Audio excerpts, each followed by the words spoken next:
ते कधी अपायामध्ये जाणार नाही।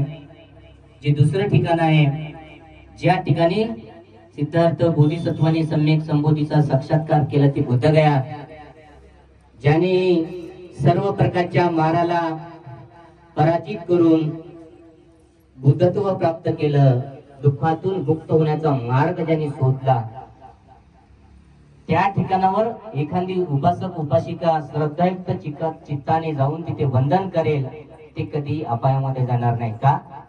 कारण तिथे गेल्याच्या नंतर या बोधिसत्वाने एवढं मोठं राजवैभव असून, एवढं मोठं सुंदर अशा प्रकारचं हे सगळं या संपूर्ण 31 प्रकारच्या लोकांमध्ये असणारं सुख या ठिकाणी या राज्यामध्ये त्यांच्याकडे असून हे सर्व सहजरित्या त्यागून म्हणजे सम्यक संबोधीचा साक्षात्काराला दुःखातून मुक्त होण्याचा मार्ग शोधला।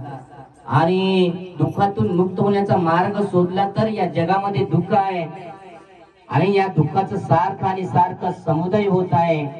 आणि हे दुःख कशा प्रकारे दुःख दुःख समुदाय दुःख निरोध गामिनी पटिपदा, आणि हा दुःख निरोध होऊ शकतो म्हणजे नाहीस केलं जाऊ शकते। आणि दुःख नाहीस करण्याचा मार्ग म्हणजे आर्य अष्टांगिक मार्ग। हा सुंदर असा उपदेश ज्या ठिकाणी ज्या बोधिवृक्षाखाली म्हणजे ज्या ठिकाणी त्यांनी ज्ञान प्राप्त करून हे स्वतः अवगत केलं की संपूर्ण प्रत्येक मनुष्य अशा प्रकारे ज्ञानी बनू शकतो, दुःखातून मुक्त होऊ शकतो। याचा जर एखादा व्यक्ती तिथे गेल्याच्या नंतर चिंतन करेल की आपणही मनुष्य आहोत आणि आपणही अशा प्रकारे दुःखातून मुक्त होण्याचा प्रयत्न केला पाहिजे, आपलं हे मनुष्य जीवन पुन्हा आपल्याला मिळणार नाही, लाभणार नाही, तेव्हा अशा पद्धतीनं जर आपल्या चित्तामध्ये श्रद्धा उत्पन्न करून असं जर कोणी तिथे जाऊन वंदन करेल तर ती कधी अपायामध्ये जाणार नाही, दुर्गतीला जाणार नाही। याचं कारण आहे वारंवार चिंतन केल्यामुळे, वारंवार तशा प्रकारचं दानशील समाधी प्रज्ञा अशा प्रकारचं कुशल कर्म केल्यामुळे तो मनुष्य कधीही अपायामध्ये जात नाही। तिसरी गोष्ट, ज्या ठिकाणी हे संपूर्ण जे ज्ञान अवगत झालं त्याचा उपदेश केला, तिसरी गोष्ट जे सारनाथ आहे, ज्या ठिकाणी पंचवर्गीय भिक्षूंना त्यांच्या प्रती आपल्या मनामध्ये अपार करुणा ठेवून बुद्धगयेपासून सारनाथ पर्यंत जवळपास 250 मैल पायी चलत चलत जाऊन त्यांच्यावर अनुकंपा करून उपदेश केला, ते सारनाथ। तुम्ही हे 4 ठिकाण मूळ आहे। त्याच्यानंतर श्रावस्ती, राजगिरी, कपिलवस्तू, वैशाली हे सगळे मधले आहेत उपठिकाण। तिथेही भगवान बुद्धांचे त्यांच्या जीवनामध्ये घडलेल्या प्रमुख घटना आहेत।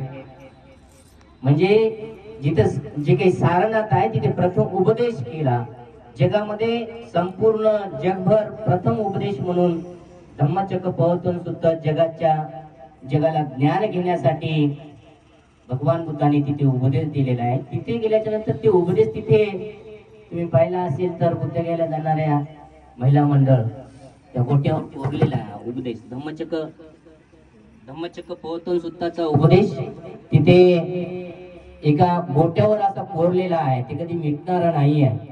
तर तिथे पालीमध्ये आहे आणि त्याच्यामध्ये सांगितलं द्वे मे भिक्खवे अंत पपजितीने नसे वितब्बा कतमे द्वे योचायं कामेषु काम सुकल्ली गानो योगो हिनो गमो बोधजनिको अनरियो अनत्त संहितो योचायं अत्त कीलमतानु योगो दुःखो अनरियो अनत्त संहितो।